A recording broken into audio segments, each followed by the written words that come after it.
Really interested to know how they fixed it, or if they fixed it. I'm hoping they'll tell us. That would be kind of neat. Here we go, folks. Once again, let us attempt this. I bring you Grubby from Team Grubby. He's in the green trunks, and he is playing to the southwest as Protoss versus his opponent. Needless to say, Zerg. He goes by the name of LiveZerg. He's from Team Roxkis, the Russian team, if I recall correctly. Used to be the team that Bratok was on until he moved to Imber FXO. He's in the purple trunks. He is playing to the northeast. So this guy, as it turns out, was able to beat Idra in his EVZ 2-1.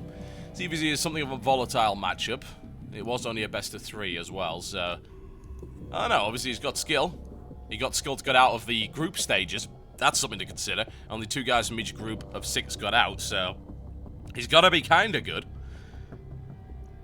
Well, we'll see. Always interesting to see new guys playing, getting involved in this, and more to the point, just guys that we haven't really seen in a lot of international tournaments before. That's the best thing about this, and you actually find that there's a lot of crazy stuff going on with ESWC and the number of representatives. I mean, there wasn't an Israeli player, for instance. There was an Indian player. Sadly, not quite up to the task, unfortunately. He went by the name of Raziel. Soke demolished him, but I'm gonna say it's cool that we've actually got players from all these different countries. I think that's pretty neat.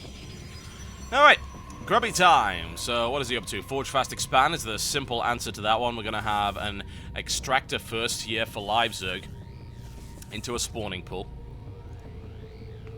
Allow him to get his Zergling speed quite a bit quicker. That said, Shakuras is really easy to defend with a Forge Fast Expand, incredibly so. The chances of LiveZerg actually being able to bust that with Zerglings, even with speed, probably not. Does give him some initial map control, though. Grubby's going to be sitting back, unable to really do an awful lot for a while. Going to be focusing on his economy. LiveZerg's got options to grab a Ninja Third, for instance, which is a popular response at the moment to Forge Fast Expand. Expanding and then expanding again very quickly. There's the metabolic boost on the way up. He's not going to cut anything.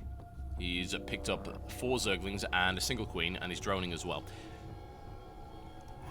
Nothing he really needs to concern himself with there, because there's no way he's getting into Grubby's base. It's really as simple as that. Grubby will easily be able to wall the rest of this area off. But it's always nice to have metabolic boost anyway, and there's LiveZerg grabbing his hatchery. Evidently, LiveZerg does not believe in the axiom of the current Zerg, which is just delay gas for as long as possible. Not in this case. Early speed does give him significant control. It gives him a lot of early warning. That's always nice. Grubby's been going for these big 2-base pressure execution pushes, so it would be wise for LiveZerg to keep an eye out for those things. Keep an eye out for proxy patterns. There's basically no way that a probe is going to get through that. This is entirely guarded. Both Selnaga watchtowers held. There was no way for probe to get through there without being spotted, so proxies are a non-issue at present. It's going to force Grubby to take control of those back if he wants to do anything like that. And that, of course, is a bit of an alarm bell for LiveZerg, who will inevitably prepare for some kind of pressure. Second photon cannon going up to be extra secure right here, just against any kind of bust. No sign of that for the moment. No banelings and no roaches. Not for the time being, at any rate. See if he wants to double expand. Of course he does. Why wouldn't he? He has full map control. He has no reason not to. And it's too expensive to bust that ramp at the minute. 2 cannons, and of course whatever ends up behind that. Not even worth the hassle. That, and by the time he actually gets there with roaches, which will be sometime mid-Sunday, considering the speed of slow roaches, well, yeah, not really worth it. Warp gate tech on the way up for Grubby right now. LiveZerg just mixing it up between Zerglings and drones. Doesn't want to purely drone, wants to be able to respond to any kind of pressure that comes his way, wants the option to pressure. Grubby decides to do something crazy, like take a ridiculous third. Grubby's going to lose that Zealot right there. Good redeployment. He does spot the third. He's got to have expected that anyway, though. So LiveZerg able to take a Zealot out from under him. Puts Grubby's army down to 2 sentries and really nothing else. but LiveZerg can't pressure that. 2 cannons will make that impossible. Robotics facility coming down for Grubby right now. Only on a single gateway at the moment. He'll still be able to get himself a nice quick observer. LiveZerg is going to be able to skate into the base and get some information. Not a huge amount. If he wants to keep that alive, he's going to have to pull back. He may sack it, perhaps. He's actually sending in 2 simultaneously. That's pretty interesting and also kind of risky. As he's going to lose that one, and he's actually going to lose that one as well. And that is... Why would he do that? Anyone got any ideas? Because I don't. Sacrificing 2 overlords at this stage of the game does seem a not so great idea. I mean, he did get a lot of information. He saw the robotics facility, admittedly. But still, sack of 2 overlords is, in my opinion, a little bit overkill. If you get my drift. Anyway, after that, the follow-up is going to be 3 more gateways and the robotics bay going for really fast Colossus here against LiveZerg. LiveZerg is going down the Roach route at the moment. Hasn't teched up. Now is teching up to Lair. +1 missile attack upgrade coming in as well. Looking for a big Roach push. Maybe going to Roach Hydra with that. Kind of makes sense. The economic situation currently in favor of LiveZerg, which is to be expected, with 3 bases fully operational. Grubby sitting on 2. Grubby's army is pretty much non-existent. Thankfully for him, so is LiveZerg's. LiveZerg with 6 Zerglings, and there's 5 sentries on the field for Grubby, and nothing else, really. That Zergling a little bit singed after its close encounter of the Photon kind. A few more Zerglings popping out here. Currently 24. No sign of a Baneling nest. Looking for control, really. Busting through that is basically impossible with the number of sentries that are there, but he can deny a 3rd. The thing is that Grubby really doesn't care, and Grubby's not going to take a 3rd now. Grubby's going to go for a big execution play that involves him just smashing down with a big army from 2 bases, and then he'll secure his 3rd behind that.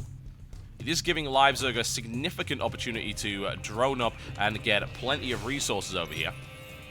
Minerals, as you can see, in favor of LiveZerg at the moment. But a good execution play means that one of those bases goes down, guaranteed. Possibly more than that.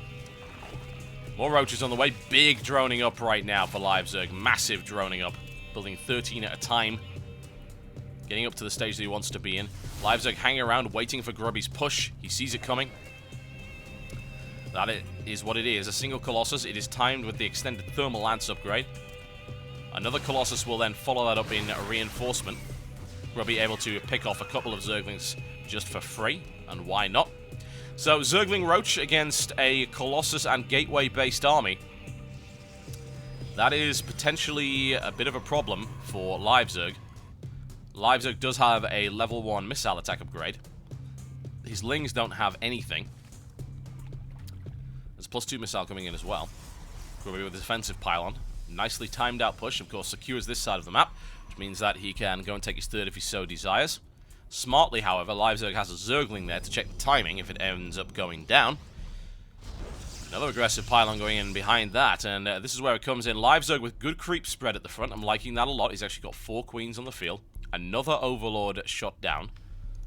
I would imagine going to scout the base once again, get some information. Doesn't know what the size of this army is yet. He's about to discover that. Roaches and Lings against this kind of composition is not good. That's a lot of sentries, a lot of Colossus. He even warps in 5 Zealots around the side. A very nice maneuver.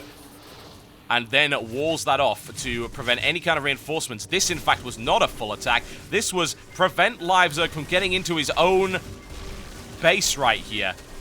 That was a really nice little bit of harassment there. Very impressive. Using the Colossus to spot up the cliff so that he can warp in. And now trying to destroy this hatchery. Doesn't have quite what he needs to make that happen, though. Roaches suddenly pop out. They're able to deal with it.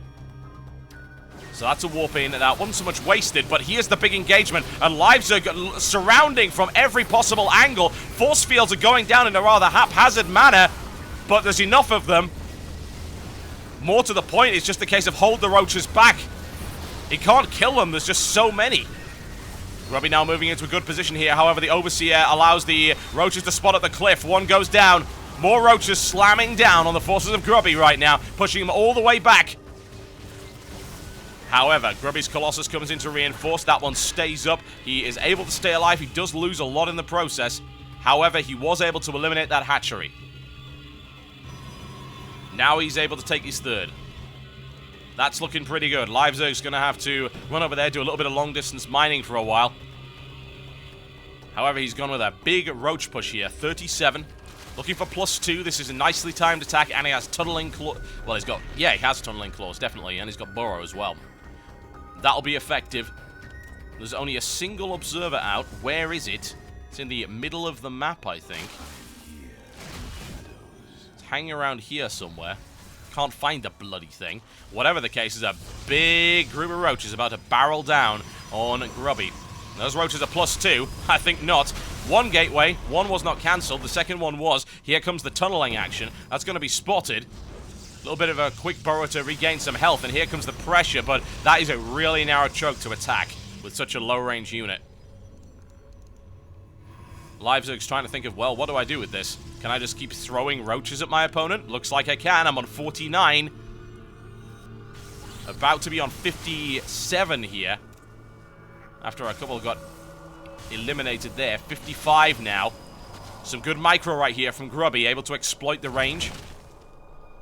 LiveZerg burrowing to regenerate health, joining the roaches with yet more roaches. Throwing in some corruptors as well, just to make things a little bit spicy. He's going to need it in order to deal with these colossi. There are just too many now. No doubt he would have loved to have kept building roaches, but that's not going to happen. Immortals now starting to come out for Grubby, and a second robotics being added on to support that. Grubby in a good defensive position. The problem is that LiveZerg is almost maxed. And bear in mind that a lot of that supply is sunk into roaches. And they tend to be spongy in terms of the amount of supply they take. Grubby's army is very, very small. He does have an economic advantage now, however. He's had that base for quite some time. Been mining off it very effectively. We've got Twilight Council here from Grubby, and these Immortals just streaming in. He's going to need quite a few here. Eventually, he's going to probably have to transition out of Colossus because of these Corruptors. We're going to see how this one goes. Oh my, here comes the burrowing. However, there's visibility there thanks to the cannon. He's got to bring that one down. Corruptors now getting in there in a big way. Grubby trying to micro those Colossi around. 2 taken out already. The Corruptors have now been annihilated. Grubby holds very nicely. However, there are roaches now making their way into his natural. He's able to shut down one robotics facility just before the Immortal comes out. Grubby forced to battle his way in there. LiveZerg continuing to stream in. A very sneaky roach maneuver. Can he take out the robotics bay as well? He has no interest. He wants to go right for the mineral line. Cut off a little bit of the gas supply. It means less Colossus. 25 more roaches to follow this one up. Currently on 58. LiveZerg continuing to stream in units, whereas Grubby stuck in one place, defending one location, as LiveZerg goes to try and attack 3 at once. Doesn't quite have the numbers to make that work. As you can see, things getting a little bit hectic. That was a good cleanup there by Grubby. And there's the GG. Turns out just building roaches is not effective against Grubby.